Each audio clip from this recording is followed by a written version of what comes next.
책의 소제목을 보시면 위로하며 다시 택하리라 그렇게 되어져 있잖아요. 근데 이제 이게 굉장히 안 와닿는 거예요. 왜냐하면 예루살렘이 다 망했잖아요. 그리고 70년간이나 포로 생활을 했잖아요. 그리고 돌아왔는데 이런 거 있잖아요. 힘들고 어려울 때 여러분 이게 경험적으로 우리가 느껴보면 마냥 돈이 있고 마냥 부유하고 마냥 잘 된다고 사람이 행복 있고 감격이 있냐? 그렇지 않다라고 하는 것이 오히려 뭔가 부족하고 뭔가 모자란데 그 가정 안에 사람들 안에 소망이 있고요. 서로를 위로하는 격려가 있고 사랑이 있고 이해가 있고 그러면 오히려 굉장히 힘들고 어려운 가운데 있음에도 불구하고 뭔가 꿈틀거리는 게 있어요. 하면 되겠다 싶고 그래 뭐 하나님 계신데 하나님 그분에게 나아가면 되지. 이런 것들이 훨씬 더 우리를 감격되게 할 수 있는 거거든요. 그러니까 현실이 무서운 게 아니고 무너진 우리의 마음과 감정 이런 믿음이 무너지는 게 훨씬 무섭잖아요. 그렇죠? 네. 그래서 항상 그런 생각을 자주 해왔던 것 같아요. 이렇게 목회를 하다 보면 저는 저 나름대로 이렇게 어려울 때가 있지 않겠어요? 그러면 항상 제 마음에 찾아드는 마음이 항상 그런 마음인 것 같아요. 그래 맞아. 하나님이 여전하시고 그분 살아계신데 계속해서 그때보다 지금이 낫지. 다시 하나님 앞에서 나부터 다시 시작해야 되겠다. 우리 여러분 그럴 때 있잖아요. 하나님이 내게 부어주시는 은혜나 위로가 훨씬 더 클 때가 많다라고 하는 거죠. 그러니까 70년 포로 생활했죠. 예루살렘 망했죠. 근데 돌아왔는데 이 사람들을 더 힘들게 하는 건 뭐냐면 그 모진 70년의 포로 생활을 했으니 오면 와서 정말 하나님만 바라볼 줄 알았던 거예요. 정말 하나님 안에서 다시 한번 일어날 줄 알았던 거죠. 그래 우리 다시 한번 해보자. 그러고 왔겠죠. 그런데 왔는데 스룹바벨과 더불어서 성전을 짓기 시작하는데 이 사람들이 설설 뭐예요? 지치기 시작하는 거예요. 네. 그러더니 15년간 성전 재건을 하지 않는 거예요. 그 얘기는 성전 재건을 하지 않는다는 얘기는 뭐예요? 각자의 예배와 신앙이 다 무너져 있다라고 하는 거죠. 그러니까 우리가 그걸 보고 지치는 거거든요. 그걸 보고 지치는 거예요. 예. 무너져가는 현실 때문에 힘이 드는 게 아니라 그 현실을 보고 의사 힘내기로 했는데 그 사람들이 무너져가는 것들을 보면 힘이 든 거죠. 그러더니 전부 다 돈이 없는 줄 알았어요. 성전을 지어나갈 때 다 없다 그러니까. 근데요 자기 집을 짓기 시작하는데 세상에 백항목으로 집을 짓는 거예요. 예. 다 수입자재란 말이에요. 예. 그런 걸 갖다가 집을 짓는 거예요. 그러니까 뭐예요? 이제 서로에 대해서 너무 실망스러운 거예요. 예. 이야, 저 사람 믿음 좀 있는 줄 알았더니 이렇게 되어지는 거죠. 그러면서 이제 이 공동체가 하나님의 공동체가 그렇게 스물스물 무너져 가는 거죠. 그러니 여러분 위로하며 다시 택하리라 이런 말씀들이 그들에게 잘 와닿겠어요? 잘 와닿지 않았겠어요? 잘 와닿지 않는 거예요. 이 사람들에게 이제 뭐 소망이 있겠나 이런 생각들이 있는 거죠. 자, 그런데 이것이 어떻게 회복되어서 가고 하나님께서 이런 사람들과 공동체 속에 어떻게 역사하시는지에 대해서 이제 말씀을 하는 거라서 계속 말씀이 되게 강조하는 바가 있어요. 1절 여러분 다시 보시면 다리오 왕 제2년 11째 달 곧 스바돌 24일에 이게 저녁에 오후에 묵상하면서 다시 이렇게 보이는 거예요. 이렇게 굳이 정확하게 날짜까지 밝히는 이유가 뭘까라고 하는 거죠. 그 정도로 이게 진짜 하나님의 말씀이고 그때 이런 일이 있었고 그런 거잖아요. 정확하게 더 이게 진짜다 사실이다라고 하는 것들을 독자들에게 설명하고 드러내고 나타내기 위함이다 라고 하는 것을 알 수 있거든요. 잘 한번 보십시오. 7절 여호와의 말씀이 임하니라 있죠. 10절을 보세요. 이는 여호와께서 땅에 두루다니라고 보내신 자들이니라. 여호와가 계속 언급이 돼요. 11절 보실래요? 여호와의 천사에게 말하되. 12절 여호와의 천사가 대답하여 이르되, 그리고 그 뒤에는 만군의 여호와.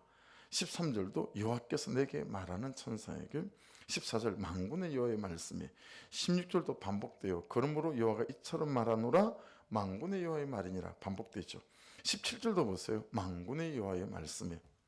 그러니까 여러분, 이 7절을 보면서 그 다음에 방금 읽었던 그런 말씀들을 보면서 이 말씀, 오늘의 말씀 안에 깔려있는 전체적인 이제 맥락, 그건 뭐냐면 이것이 하나님의 말씀이다라는 거예요. 자, 여러분에게도 적용해 보십시오. 위로하면 내가 다시 택할 거야. 근데 이것이 하나님의 말씀이라는 거예요.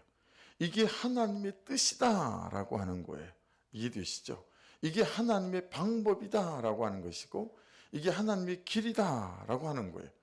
그 말씀을, 이 말씀이 계속해서 포로생활했죠.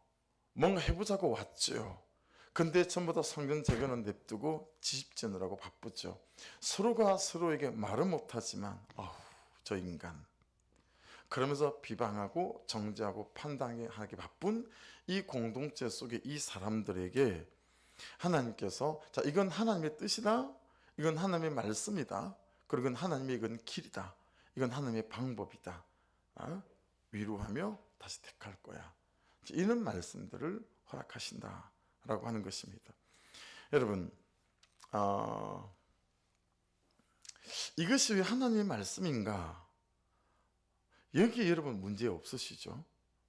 그런데 제가 지금 말씀드린 이 한 세 가지에 이제 걸리는 경우가 많고, 여기에 큐티에서 많이 무너지는 것 같아요. 근데 우리가 기본적으로, 적어도 저와 여러분은 이것이 하나님의 말씀이다, 여기에서는 문제가 없을 거라고 생각해요. 굳이 요한복음 1장 1절 말씀을 언급하지 않더라도 태초에 말씀이 계시니라, 이 말씀이 하나님과 함께 계셨으니 이 말씀이 곧 하나님이시니라. 그리고 그 밑에 있는 14절에 이 말씀이 육신이 되어 우리 가운데 거하심에 아버지 하나님의 독생자의 영광이요 은혜와 진리가 충만하더라. 이 말씀을 언급하지 않아도 하나님이 말씀이고 말씀이 하나님이고, 그리고 육신이 되어서 말씀이 우리 가운데 오신 것이 예수 그리스도고, 그리고 디모데후서 3장 16절 17절로 가서 모든 성경이 하나님의 감동으로 기록되어졌다 라고 하는 이런 말씀들을 굳이 언급하지 않더라도, 그렇죠? 이 말씀이 하나님이다 라고 하는 것에 여러분이 어려움은 없을 거라고 봐요. 그러니까 여러분, 이 말씀이 지금 위로하며 다시 택하리라고 하는데, 이 하나님의 말씀이 하나님의 말씀으로 목소리로 인정되지 않으면 이게 아무것도 아니잖아요. 기본적으로 여기에 여러분하고 저하고는 걸리지 않으시죠. 말씀이 하나님입니다. 자, 여기에 이제 안 걸리는데, 두 번째 걸리는 경우가 어떤 경우냐면, 이것이 인정이 안 돼서 수많은 사람들이 잘 걸려 넘어 자빠지는 것이, 이것이 왜 나에게 하시는 하나님의 말씀인가라는 거예요. 의미가 다르죠. 이게 하나님의 말씀이다라고 하는 것과 이것이 왜 나에게 하시는 하나님의 말씀인가, 이거는 차원이 다른 문제더라라고 하는 거예요. 이게 이제 여러분 되게 심각한 이야기인데, 사무엘상 3장 4절에 가면 엘리 대제사장하고요 아이 사무엘이 등장을 합니다. 근데 이 3장 4절에 이제 사무엘이 한나의 기도로 아들을 갖게 됐지 않겠어요? 그리고 그가 서원한 대로 이제 이 아이를 이제 여호와의 성전에다 바치는 거죠. 그래서 이제 첫날이에요, 첫날. 여호와께서 사무엘을 부르시는지라 그가 대답하되 내가 여기 있나이다 하고, 이때 이러면 사무엘은 누가 자기를 불렀다고 생각한 거죠? 엘리 대제사장이 불렀다고 생각한 거예요. 그래서 막 쫓아가는 거예요. 저 부르셨어요? 저 여기 왔어요 라고 대답하니까, 나는 부르지 않았으니까 가서 자라, 그렇게 말하지 않습니까? 3장 6절이에요. 여호와께서 다시 사무엘을 부르시는지라, 여기는 다시 여호와께서 사무엘을 불렀다라고 다시 분명히 얘기해요. 사무엘이 또 일어났어요. 엘리에게로 가서 이르되 당신 나를 부르셨기로 내가 여기 있나이다 하니, 그가 대답하되 내 아들아 내가 부르지 아니하였으니 다시 누우라 하니라. 그러고 다시 가서 누웠어요. 네. 근데 그 7절에 뭐라고 기록되어 있냐면 사무엘이 아직 여호와를 알지 못하고 여호와의 말씀도 아직 그에게 나타나지 아니한 때라, 그렇게 말씀해요. 그리고 다시 8절에는 세 번째 하나님께서 사무엘을 부르세요. 그리고 다시 엘리 제사장한테로 뛰어가거든요. 그때 엘리 제사장이 깨닫게 됐어요. 아, 하나님이 너를 부르시는구나. 어떻게 알죠? 엘리 제사장도 그렇게 하나님께서 자기를 부르신 때가 있었거든요. 지금은 아니지만 그걸 이제 알고 하나님께서 너를 부르는 거니까 하나님 앞에 나아가면 된다라고 사무엘에게 가르치는 대목이 나온다라고 하는 것입니다.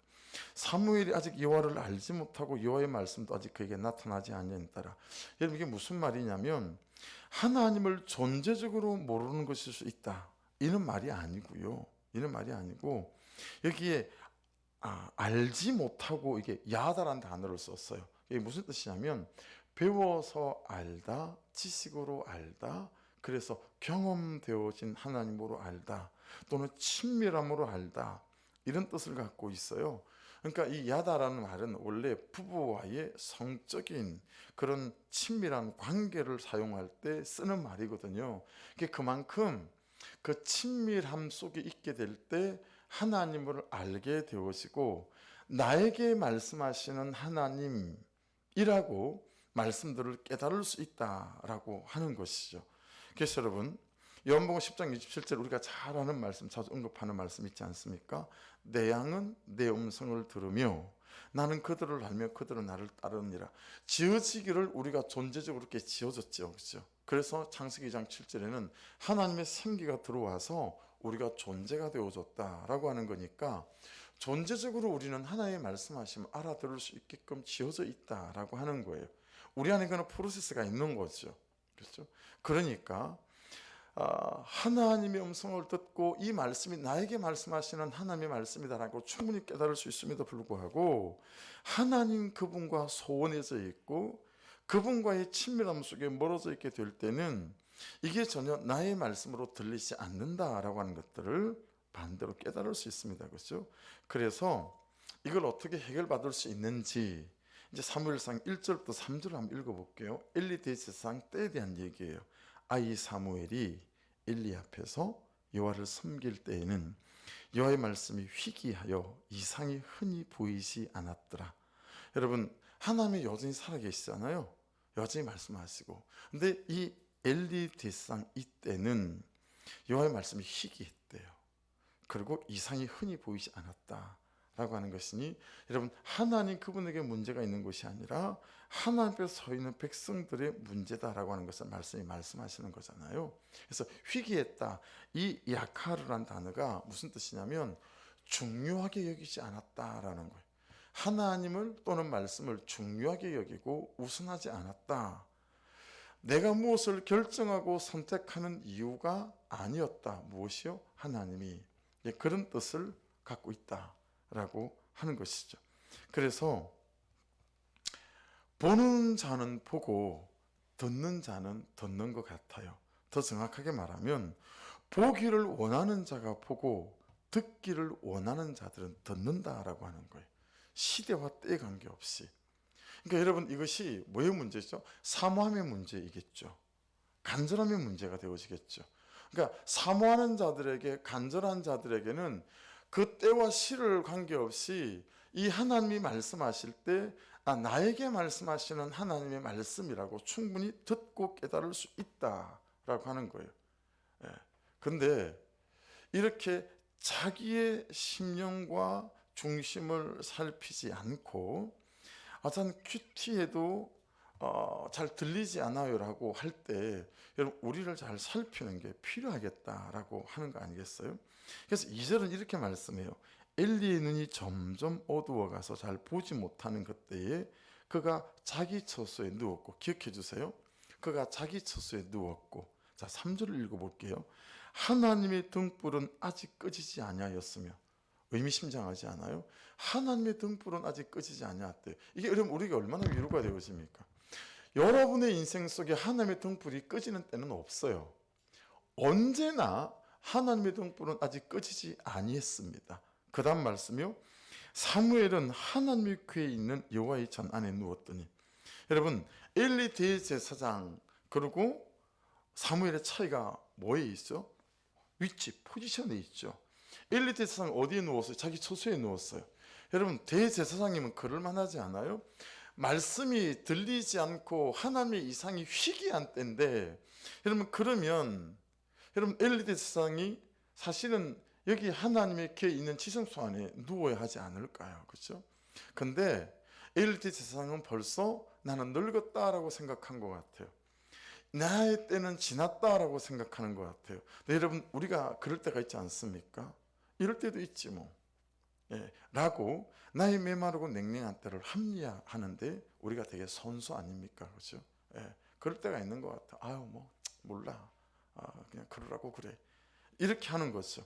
엘리 대제사장이 그런 때임에도 불구하고 그에게 하나님에 대한 사모함과 간절함이 정말 메말라 버렸다라고 하는 것을 볼 수 있습니다. 그래서 여러분 이 부분을 잘 기억해 주세요. 어떻게 이런 것들이 회복될 수 있는지 오늘 본문 말씀에 이게 좀 나와요. 근데 사무엘은 어디 있어요? 여호와의 전 안에 누웠어요. 하나님의 궤가 있는 데니까 어디죠? 지성소예요. 그렇죠? 그럼 이걸 보면서 아니 지성소 안에는 대제사장밖에, 그것도 7월 10일밖에 들어가지 못하는데 이게 어떻게 된 거지? 뭐 이런 질문이 들기는 해요. 이런 질문이 들기는 하는데, 지성소 안에 속죄소가 있고 시현자가 있는, 죄가 사하지는 장소, 그리고 은혜가 베풀어지는 그곳, 이 두 가지, 거기에 이 사무엘이 있었다라고 하는 거니까, 여러분 우리가 이 믿음으로 이 두 가지 처소 아래 머문다면 날마다 말씀이 묵상되어질 때마다 나에게 말씀하시는 하나님의 음성이 들리고 깨닫게 될 줄로 믿습니다. 그렇죠? 그래서 알 수 있는 거예요. 하나님은 항상 여전하세요. 그렇죠? 그분은 항상 여전하세요. 그러니까 내 메마름과 냉랭함으로 하나님의 여전하심을 판단하시면 안 되겠다. 우리가 하나님 그분은 항상 일정하시고 새벽빛같이, 하나님 그분은 항상 여전하시고, 그래서 우리가 쓰는 단어가 뭐죠? 여전한 방식으로 우리가 또한 하나님 그분께 나아가야 되겠다라고 하는 거죠. 근데 우리의 여전한 방식을 항상 깨부수는 게 뭐죠? 우리의 감정이죠. 우리의 메마름이에요. 이게 여전한 방식으로 그분 앞에 나아가는 것들을 방해하죠. 그러니까 여러분 이 본문에서는 참 이게 강조되어지는 거예요. 엘리 대제사장의 포지션과 그리고 이 사무엘의 포지션, 어린 아이임에도 불구하고 이게 너무 차이가 난다라고 하는 것 아니겠습니까? 그렇죠? 사무엘이 지성소에 있고 엘리 대제사장은 자기 처소에 누웠고. 한번 적용해 보십시오. 요즘 여러분의 포지션이 어떤지 한번 생각해 볼 의미가 있지 않겠어요? 그래서 여러분 이걸 종교적인 행위로 인식하시면 곤란합니다. 그러면 역사도 없고 변화도 없어요. 그렇죠? 이 누웠다라고 하는 거 있죠. 샤카브라는 단어인데 이게 되게 의미심장했어요. 이 뜻이 뭔지 찾아봤더니 누웠는데 죽었어요. 사무엘이 하나님 앞에서 사무엘이 죽은 거예요. 자기가 어디에 누웠는가에 따라서 한 사람은 십자가 밑에서 죽고 어디에 누웠는가에 따라서 한 사람은 여전히 살아있는 거예요. 엘리 대제사장은 여전히 살아있는 장소에 있고 자기가, 사무엘은 지성소에 누웠던 바람에 어때요? 자기는 죽고 하나님의 영으로 살아있으니까 들리고 보이는 거죠. 그러니 여러분 우리의 묵상과 우리의 예배가 종교적인 제사행위로 끝나지 않고 예배에 있을 때마다 묵상할 때마다 저와 여러분이 죽어지는 은혜가 있기를 주의 이름으로 축복합니다. 이게 이제 진짜 예배다라고 깨달아지는 거예요. 이게 그런 거구나. 죽어서 누웠다는 의미도 되고, 샤카고는요 누웠더니 죽었다는 의미도 돼요. 그러니까 들리는 거예요. 여러분 내 소리가 죽어야 하나님의 소리가 들리지 않습니까? 그렇죠? 내 비전이 죽어야 하나님의 비전이 보이지 않겠습니까? 그렇죠? 그 작업이 어디서 일어나는 거죠? 하나님 앞, 그렇죠? 이 지성소에서 일어났다라고 하는 것입니다. 우리의 기도와 우리의 나아감이 종교적인 제사 행위로 끝나면 안 되고 그 사람이나 그 현실을 바꾸는 목적 때문에 머무는 것이 되면 안 되겠다. 이거 여러분 잘 유념해야 될 것 같아요. 그래서 우리가 큐티하면서 그는 나보다 옳도다, 들을 말을 들었습니다, 그럼 있을 일이 있었습니다, 이 놀라운 구속사적 접근을 하는 이유가, 또 그 구속사적 접근이 될 수밖에 없는 게 뭐예요? 이 말씀 앞에 나아가면서 내가 죽어서 나와야 된다는 거예요.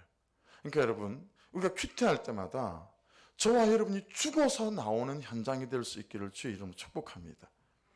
거기서 저 사람을 바꾸는 어떤 방법을 구하려고 하거나 거기서 이 현실을 타개할 수 있는 어떤 방법을 구하려고 하는 것은 온전히 주의 말씀이 내게 말씀하시는 음성으로 들리지 않기 십상이다 라고 하는 것이니, 내 현실과 그 사람이라고 하는 것들을 내려놓고 그냥 그 말씀 앞에 내가 죽는 거예요.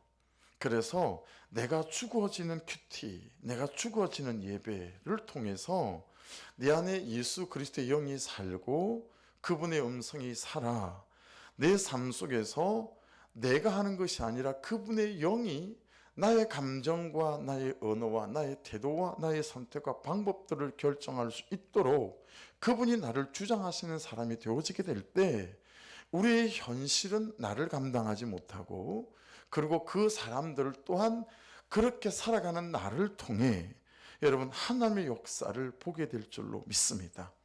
이게 훨씬 빠르지 않겠어요? 그죠? 이게 방법이다 라고 말씀은 오늘 우리에게 가르치시는 것을 명백히 알 수 있어요. 그래서 이 누웠다라는 단어 하나가 훨씬 묵상, 우리의 큐티의 깊이를 또 새롭게 하는 거예요. 큐티할 때 제가 그럴 때가 여러분 많지 않으세요? 막 기도하던 제목이 있는데 그 성도에 대해서, 그 가정에 대해서 오늘 말씀은 도대체 무슨 말씀일까?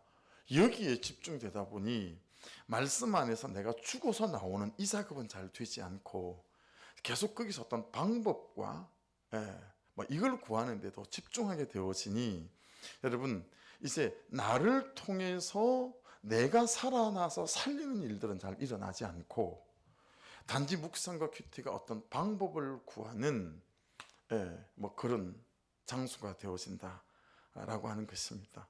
그래서 본질적인 뜻은요, 내가 죽어서 나와야 된다는 거, 내가 죽어서 하나님이 주장하는 사람이 되어서 나와야 된다라고 하는 거, 이것이 우리의 큐티, 말씀의 지성소에서의 의미다라는 걸 깨닫게 되었습니다. 그런데 우리는 내가 무엇을 받아서 내가 하기 위해 지성소에 들어간다면 상당히 문제가 있겠다라고 하는 것입니다. 이해되시죠? 여러분, 내가 어떤 것을 하기 위해서 내가 지성소에 들어간다면 곤란하겠다라는 거예요. 지성소에 들어갔다가 나오면 더 내가 펄펄 살아서 나오고 용감해지고 막 용기로 성실로 100배에서 나오는 거, 이거 좀 문제 있는 거구나. 내가 기도했다는 것에 대해서 막 자신감으로 펄펄 살아있어서 해봅시다! 이런 거 제가 잘하는 거고 여러분이 좀 하는 거 아닙니까? 그래서 한 번도 안 하던 그 기도 좀 한 일주일 했다고요. 얼마나 믿음이 좋은지, 믿음이 좋은지. 그런 분들 있잖아요. 항상 하던 사람들은 그냥 어제나 오늘이나 동일한데, 그렇죠? 안 하던 분이 한 일주일 기도하고 나면 생기가 넘쳐가지고 그죠? 그냥 다 할 것처럼 막 이렇게 하시잖아요. 그 다음 주부터 이제 픽 쓰러져 가지고 이제 다 드러나죠. 밑바닥에 다 드러나죠. 그래서 여러분, 저와 여러분이 죽어져서 나오는 예배여야 되겠구나. 그래서 하나님 그분이 나를 주장하시는 큐티여야 되겠구나 라는 것에 대해서 참 말씀이 말씀하시는 바가 어떤 의미인지 잘 인정이 이제 되어지는 거죠. 그래서 한 가지만 더 말씀을 드리면, 이것보다 훨씬 더 심각하고 좀 인정이 잘 안 되는 거 있어요. 잘 한번 들어보십시오. 하나님의 말씀인 거 인정해요. 말씀이. 두 번째, 나에게 하시는 말씀이라는 것도 인정을 해요. 자, 근데 세 번째에서 걸려서 절대 이 문턱을 넘지 못하고 아예 되돌아가 버리는 사람들이 생기더라. 이 세 번째 문턱이 뭐냐면요, 이 말씀이 지금 나의 이 결정과 선택을 앞둔 시점에 나에게 주신 하나님의 말씀이다라고 생각하지 않아요. 이해되세요? 아니, 이 큐티책에 기록되어 있는 것뿐이지 지금 이 말씀이 오늘 나의 선택과 결정에 있어서 나에게 주시는 말씀이라고 저는 인정하기가 어려워요 라고 하는 분들이 의외로 많더라라고 하는 거예요. 그래서 하나님의 말씀인 것도 인정하고 나에게 하시는 말씀이라는 것도 인정합니다 하는데 꼭 그 시점이 왜 오늘인지, 이 말씀이 왜 지금 나에게 하시는 말씀인지, 그 얘기는 무슨 의도를 갖고 있는 거죠? 그렇게 하기 싫다라는 거예요.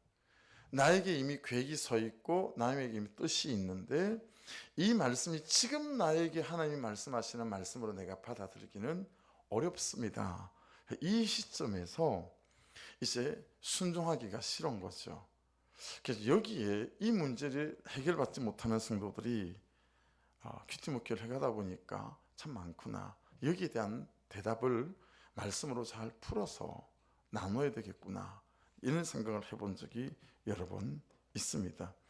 여러분, 이것은 이제 시간에 대한 것이고 타이밍에 가는 것 아니겠어요? 그리고 대부분 이 지점에서 포기하거나 하나님이 주시는 감동과 말씀들을 거절하더라라고 하는 것입니다. 그러니 여러분, 뭐가 안 되냐면 마가복음 1장 35절 이거 돼요. 새벽 아직도 밝기 전에 예수께서 나가 한적한 곳으로 가서 기도하시, 이거 되거든요. 근데 뭐가 안 되냐면 요한복음 17장 4절 아버지께서 내게 하라고 주신 일을 내가 이루어, 이게 안 돼요. 아버지께서 지금 내게 하라고 주신 일이라고 생각되지 않는 거예요. 네. 그러니까 언제든지 내가 타이밍과 시간을 내가 정리하겠다라고 하는 것 아니겠어요? 그러니까 여러분, 이런 거예요. 일에 순종하는지는 몰라도 타이밍에 순종이 잘 되지 않는다라는 거예요.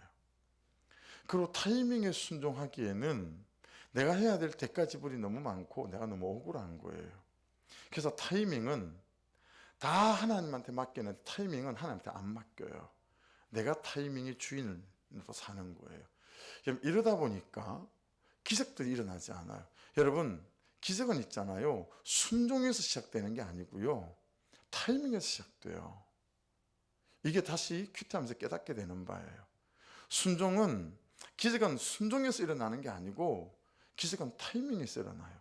언제 말씀하실 때 그때 순종하느냐 아니면 그 뒤에 순종하느냐, 이건 대단한 차이들이 있습니다.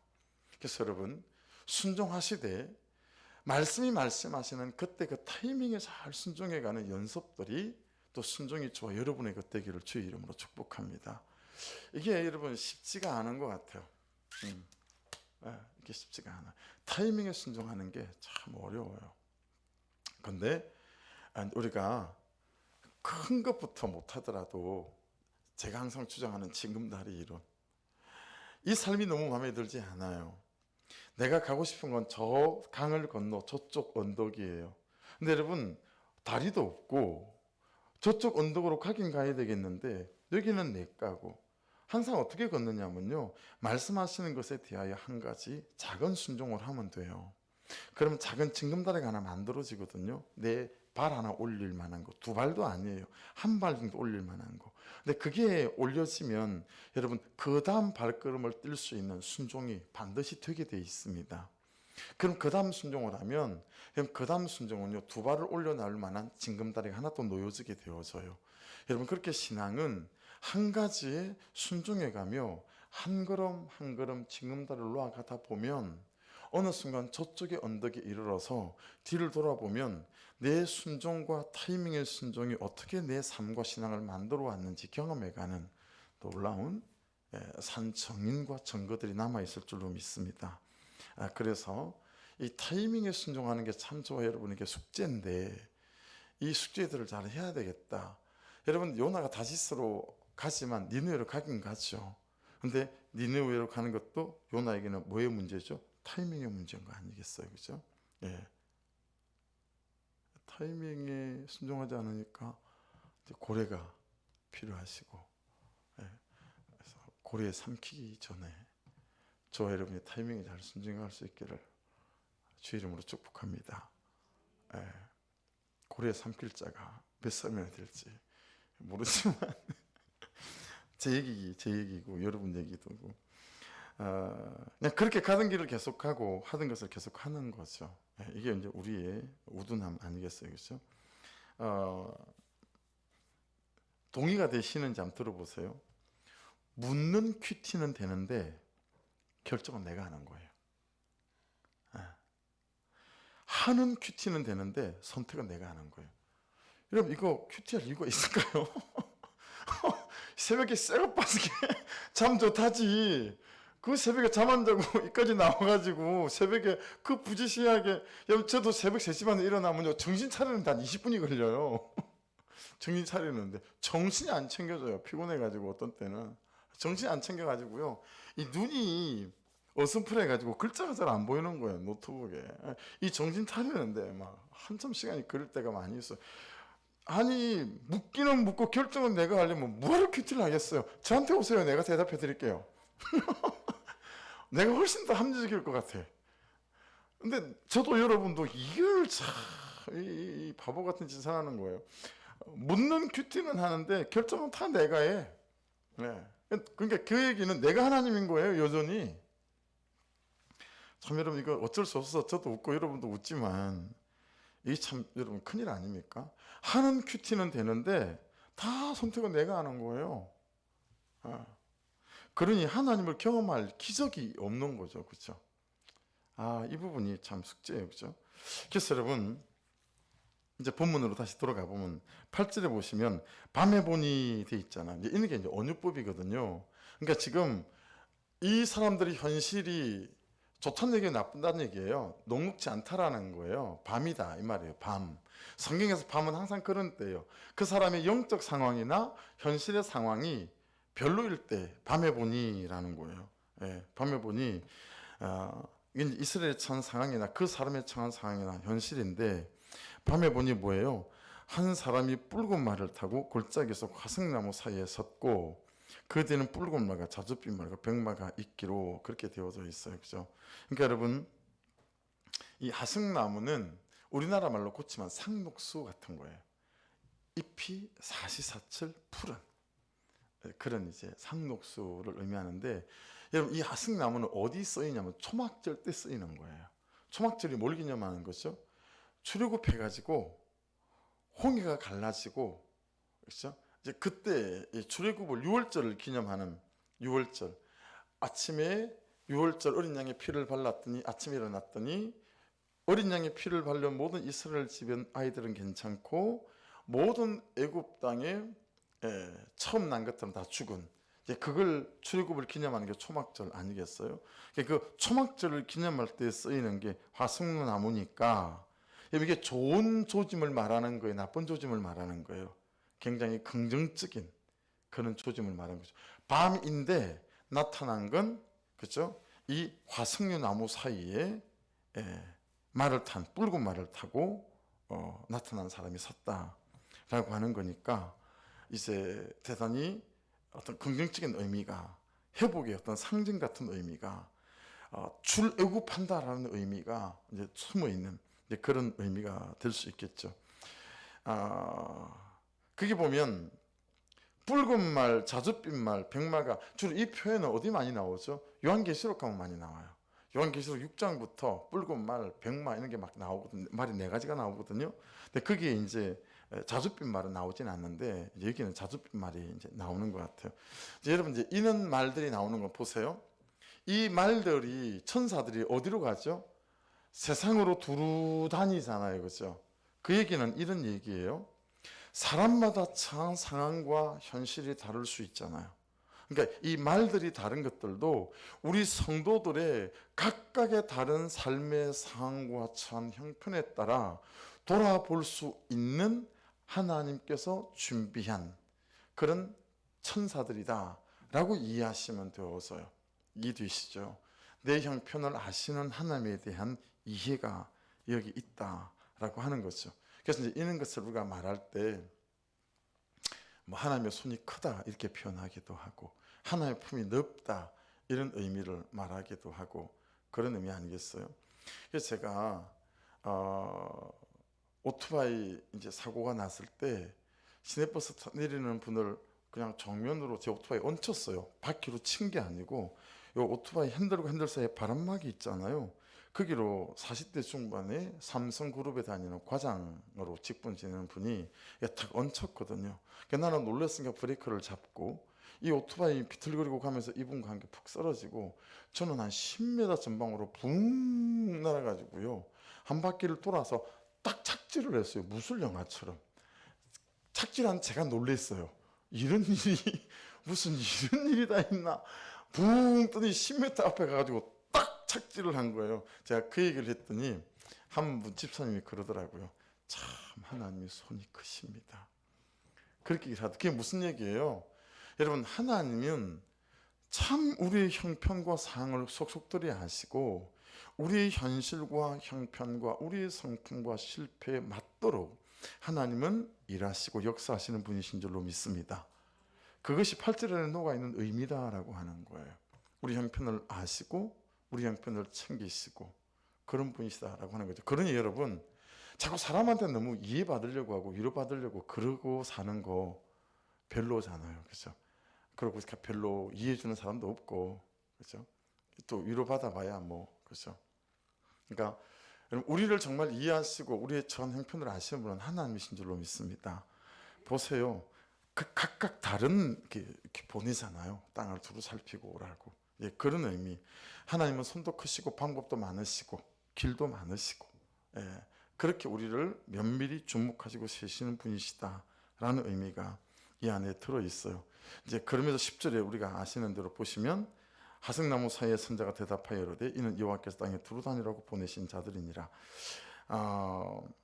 우리가 얼마나 많은 어떤 위험이나 실패 속에 살아가고 있습니까? 그렇죠? 근데 그런 우리의 삶 또는 역사의 이면에서 이 하나님의 섭리를 보여주시는 거예요.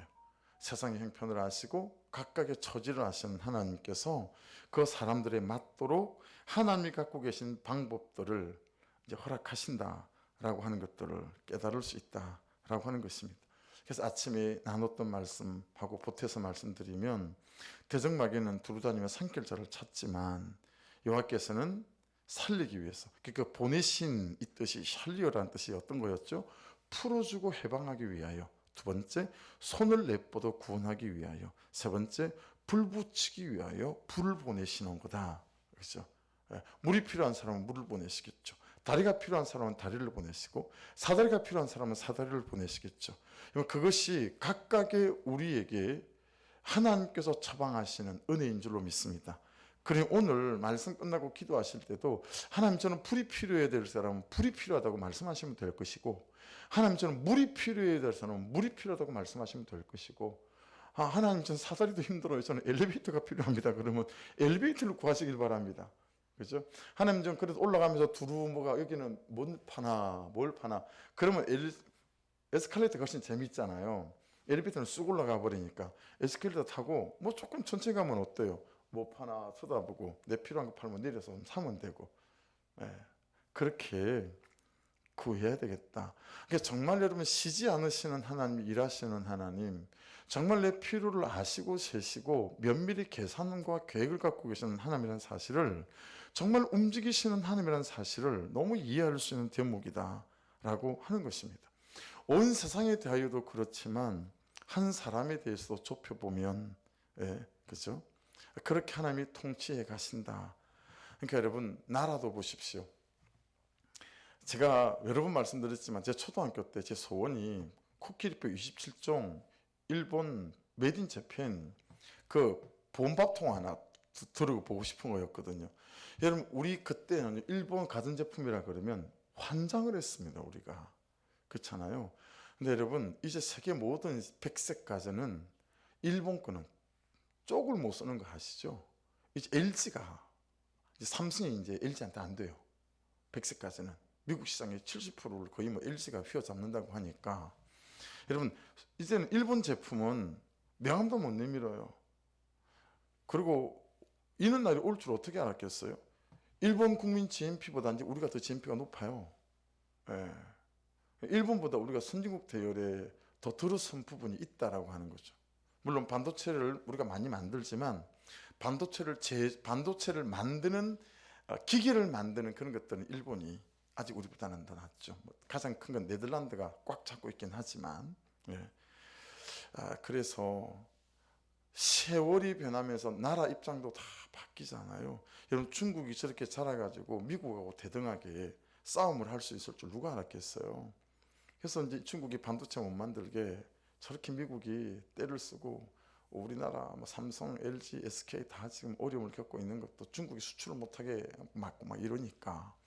근데 중국이 그만큼 컸잖아요. 개인이라고 다르겠어요? 여러분, 지금이 중요한 게 아니고 지금 내가 처소에 누워 있을 것인가, 지성소에 누워 있을 것인가에 따라 여러분, 우리의 삶은 대단히 다른 국면에 접어들 수 있음을 믿습니다. 그렇죠? 그래서 정말 타이밍에 순종해가는 이 작업들이 되어지게 될 때 하나님께서 하시는 놀라운 일들이 일어날 수 있을 거다라고 하는 거예요. 11절 같이 한번 읽어보실래요? 시작. 그들이 화석나무에 선 여호와의 천사에게 말하되 우리가 땅에 두루다녀 보니 온 땅이 평안하고 조용하더이다 하더라. 이건 여러분 정말 평강이 있어서 하는 말이 아니고 역시 온유법 같은 거거든요. 그러니까 겉으로 보기는 조용한데 사실은 속은 안 그런 거예요. 속은 안 그런 거예요. 자, 그런데 이제 오늘 마지막 핵심 메시지예요. 12절 같이 읽습니다. 시작. 여호와의 천사가 대답하여 이르되 만군의 여호와여, 여호와께서 언제까지 예루살렘과 유다 성읍들을 불쌍히 여기지 아니하시려 하나이까? 이를 노하신 지 70년이 되었나이다 하매. 자, 거기에다가 중보기도라고 써놓으십시오. 이게 오늘 말씀을 나누고자 하는 핵심 키예요. 여호와의 천사의 중보기도예요. 여호와의 천사의 중보기도. 이게 무슨 중보기도죠? 하나님 개입해 주세요라는 거예요. 우리가 정말 해야 될 기도 아니에요? 하나님 내 인생에 개입해 주세요. 우리 가정에 개입해 주세요. 우리 남편에게 개입해 주세요. 내 문제 속에 개입해 주세요. 하나님, 포로로 잡혀간 지 70년이 지났습니다. 이제 하나님 뛰어들어오시고 개입해 주셔야 하지 않을까요? 네? 이런 중보기도라는 거예요. 앞에서 제가 말씀드렸던 게 그런 지경에 있는 우리 어떻게 회복될 수 있는가? 이 누군가의 중보기도. 그래서 여러분, 전 하요 중보기도를 너무 크게 생각합니다. 진짜로. 적어도 그때 우리 교회 성도들, 그리고 여러분 기도하다 보면 걸리잖아요. 분명히 우리 권사님을 위해서 기도하는데 권사님의 남편 이름이 딱 걸려요. 예수님은 안 믿으니까. 근데 남편 기도하다 보면 아들이 걸리죠? 아들이 기도해야 돼요. 아들 기도해야 돼요. 아들 기도하고. 그렇죠? 어쩔 수 없어요. 그냥 탁탁탁 목에 가시가 걸리는 것처럼 걸리는데, 그렇게 기도하면서 가다 보면 적어도 화요일날 중보기도 하면서 온 교회 성도들의 가정과 영혼들을 싹 훑어내려가는 기도가 되잖아요. 여러분, 제가 정말 단언컨대 그 화요일날 중보기도가 우리 성도들을 이겨내고 살리게 하는 놀라운 하나님의 은혜의 수단이 되고 통로가 됨을 믿습니다. 그래서 예수 이름으로 기도하는 거잖아요. 그러니까 여러분, 오늘 본문에서 12절은 너무 중요한 부분이에요. 이 여호와의 천사들의 중보기도, 하나님 이제 그냥 두지 마시고 개입해 주십시오. 뛰어들어와 주십시오 라는 거예요. 이 중보기도에 대해서 하나님이 대답하시는 게 13절 보십시오. 여호와께서 내게 말하는 천사에게 선한 말씀, 위로하는 말씀으로 대답하시더라. 여러분, 이런 구절 성경에 찾아보기 좀 쉽지 않아요. 그렇죠? 선한 말씀을 위로하는 말씀으로 대답하셨대요. 여러분, 우리가 중보기도 그까짓 건 뭐 이렇게 얘기하지만, 여러분, 조영규 목사님이 말이에요. 나를 만든 것에 사말은 우리 장모님이었다. 장모님의 기도, 제사실 장모님의 기도였다. 나를 만든 7알은 300명의 우리 성도들의 기도였다. 이렇게 고백하시거든요. 여러분, 조영기 목사님 예배할 때마다 지하 3층인가 2층인가에서 항상 300용사가 예배 시작부터 끝날 때까지 목사님을 중보기도 한다는 거예요. 그게 조영기 목사님 목회 기간 동안 있었던 일이에요. 300명이 조영기 목사님이 예배 인도하는 그 시간 동안 1부, 2부, 3부, 4부 다 300명이 기도하는 거예요. 예배를 위해서. 여러분, 토요일 8시 몇 사람 우리가 모이지 않아서 기도하지만, 여러분, 예배를 위한 중보기도 그 역시 또한 절대 그냥 지나갈 대목이 아니고요. 여기에 사람이 더 채워지고 기도회가 더 모이고 우리의 기도가 한 길이 되어질 때 또 하나님의 계획하시는 놀라운 역사들이 나타날 수 있음을 믿습니다. 그래서 진짜 위기가 올 때 중보하는 한 사람의 기도에 빛이 나는 거예요. 그래서 여러분 꼭 그렇지는 않겠지만 참 성도들이 목사한테 기도 부탁 안 합니다. 예.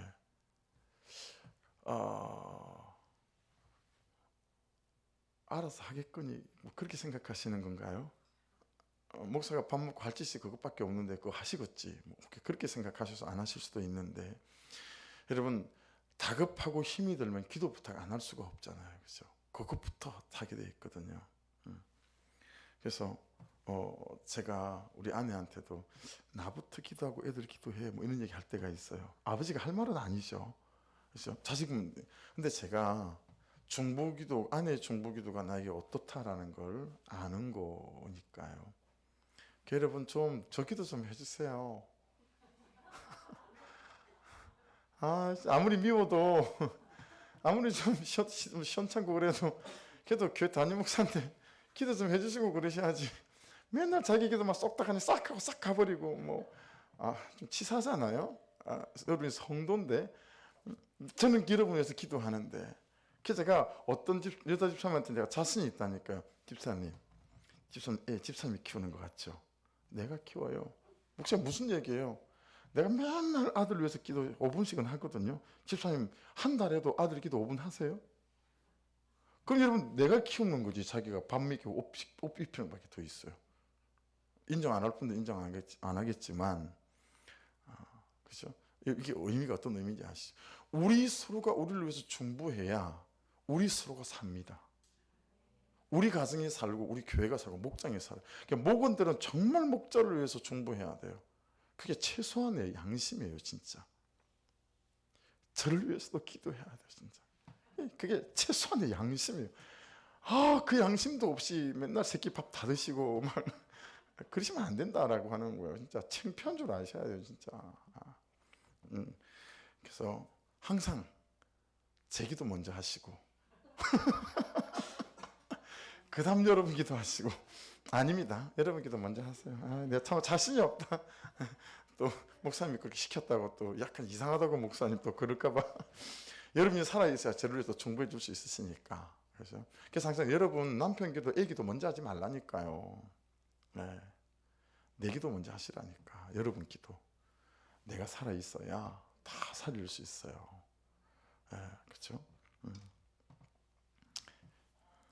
네, 기도하십시다. 그 뒤에 말씀들이 또. 그래서 16절 17절에 크게 단 대답들이에요. 하나님의 대답 보십시오. 내가 불쌍히 여김으로 예루살렘에 돌아왔은즉. 여러분 예루살렘에 돌아온 이유가 그냥 고레스가 마음이 좋았어가 아니라는 거예요. 그렇죠? 내가 불쌍히 여겼다. 그래서 예루살렘에 또 하나님이 우리를 불쌍히 여겨야 돼요. 할렐루야. 하나님 우리를 불쌍히 여겨야 된다니까요. 그거 외에는 없어요. 하나님 우리를 긍휼히 여기셔야 돼요. 고레스가 대단한 사람이어서 절대 돌아온 게 아니에요. 고레스 측령이. 내 집이 그 가운데 건축되리니 예루살렘 위에 먹줄이 쳐지리라. 할렐루야. 전 이 말씀이 너무 은혜가 되는 거 있죠. 그래서 이제 주차장에 있는 교회를 주실라나.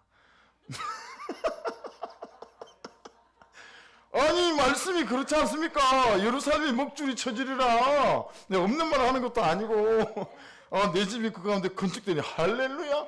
이제 오늘 그래서 우리 어머니들 데리고 저 돌면서 어디가 괜찮을라나. 제가 돌아보고 왔다니까요. 어디가 괜찮을라나.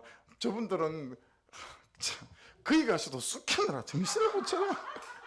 거기 가서도 근사님 숙회나고. 그래서 금세 한 보따리 해가지고 차에 타시더라고. 아이고 내 진짜 졌어요. 그냥 가면서 문밖에 안 보이도 민들레다 막 그러면서 그 좋은 데를 가면서 민들레밖에 안 봐. 민들레다 막 이러고 가시는 거예요. 근데 이제 목사는 그 땅이 이 땅일래나. 제 눈에는 이제 그것밖에 안 보이는 거죠. 그죠? 제 눈에는 그것밖에 안 보이는 거예요. 목사는 그러고 돌고 앉아 있고 권사님들이란 분들은 민들레다 이렇게 하고 이제 돌고 있고, 오늘 그러고 오후 3시까지 놀았습니다. 오후 3시까지 벚꽃 보고 그렇게 놀고. 예, 그러고 왔어요. 순댓국, 그러니까 순두 드시게끔 했더니 뭐 여전히 뭐 내일 뭐 쑥을 뭐 그냥 그 얘기밖에 없어요. 그 관심밖에 없어요. 커피숍 좋은데 모시고 왔더니 집에 안 올라 그러시고 이게 여성들은 이렇게 나이와 관계 없는 것 같아요, 그죠? 이 바람이 좀 싹 들어가니까 정신을 못 차리시는 것 같더라고요. 그래서 여기 하여튼 내 집이 그간데 건축들이라 할렐루야 아멘. 목사는 말씀을 또 그렇게 받는 거예요. 여러분은 또 이제 아파트를 주시려면 또 그렇게 받으시면 돼요. 그렇게 받으시면 되고 좀 깨어있는 사무엘 같은 사람들은 내 이제 영의 집이 믿음의 집이 지어지려나 보다. 한 사람만 그런 사람이 있어도 할렐루야. 오늘 뭐 본전 뽑는 거예요. 한 사람만 그 사람에 있어도 본전 뽑는 거고, 저는 저대로 주차장 있는 그 주실라나 보다 믿으면 되고, 여러분은 여러분대로 아파트를 주실라나 보다 믿으면 되고. 17절 마지막 17절 만군의 여호와의 말씀에 나의 성읍들이 넘치도록 다시 풍부할 것이라. 여호와가 다시, 전 이 다시 이게 오늘 첫 제목을 제가 은영자매님한테 다시를 보냈다가 좀 바로 잡았죠. 다시 그러니까 하나님의 말씀대로 그렇게 이제 두 번째 보낸 제목으로 올라갔거든요. 다시가 너무 은혜가 됐어요. 다시 풍부할 것이라. 다시 시온을 위로하며 다시 예루살렘을 택하리라. 할렐루야. 여러분 다시 여러분을 택하시고 다시 여러분을 쓰시고 다시 여러분이 하나님의 꿈 중에 꿈이 대안 중에 대안이 딱 되셔서 여러분의 가정과 목장과 또 이 도시 안에서 하나님의 나라와 영광을 위해서 귀 쓰임 받는 그런 인생 되어지는 은혜가 있기를 주의 이름으로 축복합니다. 할렐루야. 기도하십시다. 기도하시면서 이 12절에 여러분 이 천사들의 중보가 참 마음에 많이 남습니다. 그래서 제 적용은 주님, 제가 천사들만 중보하는 목사여야 될 터인데 제가 천사들처럼 우리 4명의 자녀를 위해서, 아내를 위해서 중보하는 사람이어야 될 터인데, 감사한 것은요, 큐티하고 난 뒤에